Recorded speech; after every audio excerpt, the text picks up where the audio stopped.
Today I'll be teaching a piece by Rote, and the name of this piece is Tall Pines. It's one of my favorite pieces of all time to teach. It's by the composer Jon George, who wrote hundreds and I don't know, maybe thousands of pieces for children to learn, and just a wonderful composer. This is from the fourth book in the Music Tree series, Music Tree Part 2B. And I'm going to be using a framework called Sound, Feel, Sign to illustrate this piece.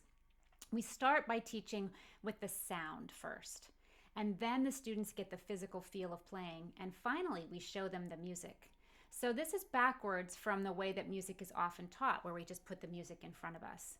But if you think about the way that language develops, and music is a language, like a baby in learning to speak first hears the sounds, then tries to make the words baba, mama, dada. They all feel different in our mouth. And finally, we learn the letters and the words. So we learn the signs for what the sounds are. So a rote piece is great for walking through this framework. And in this piece, let's just go to the music here. A student should be familiar with the key of F major, and that scale is actually introduced in this book. So they should know B flats, and they should be comfortable with low F and bass F and finding those positions. This piece is just made of eighth notes and quarter notes, which should be familiar to a student at this point as well.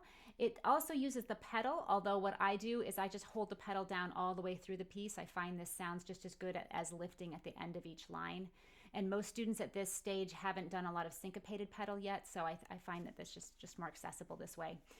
Students also should be familiar with the intervals of fifths and seconds. And if they are very good with that language and they know their intervals, this piece will really feel accessible to them.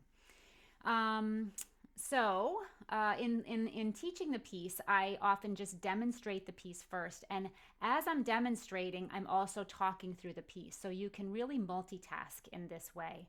And I encourage you as a teacher to do this. I'll have a student stand right by the piano.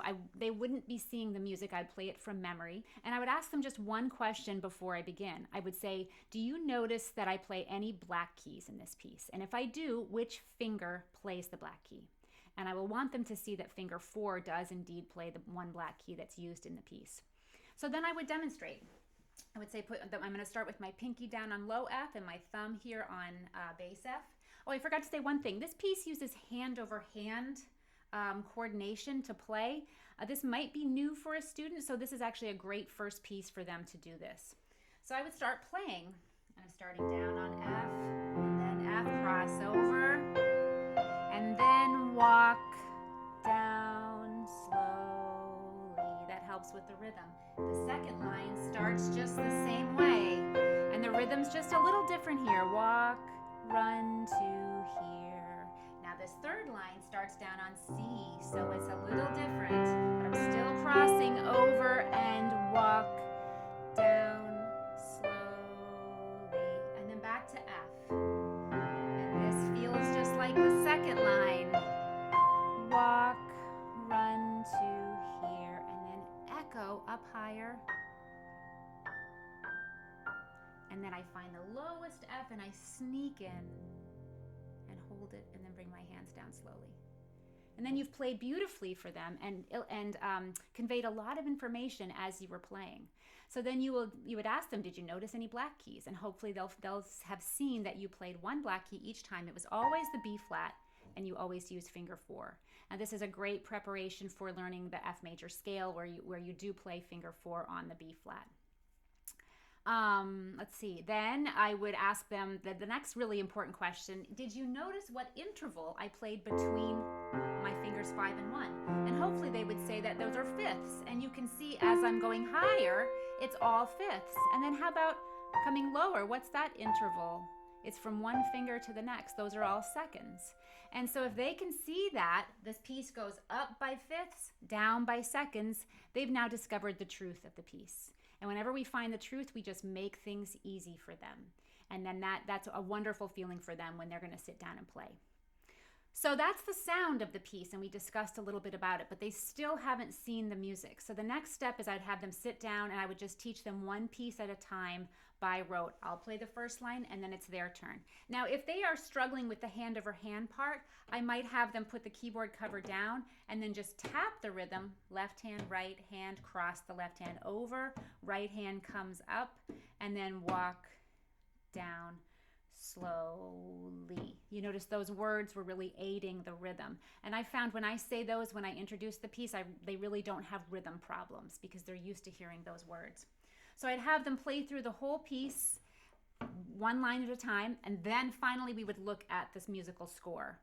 Once we did that, I would have them find the fifths going higher. So those are a little bit thinner, but there's a fifth. Those are all the fifths. And then the seconds coming lower on the other side. And then I would also have them circle the B flats next. And I would have them also find the B flats in the key signature over there because that is a new concept for them in this book. Then we notice that the third line right here is all white keys. That's the key of, or it's in a C position. So once they notice those things, if there's time in the lesson, I'd probably have them play the piece using the score. And once they do that, hopefully they will feel very confident to go home and practice this piece. It's one that's been really successful for me with both children and with adults. It has a nice kind of mature sound. So I hope that you've enjoyed watching and learning about sound, feel, and sign. Happy teaching.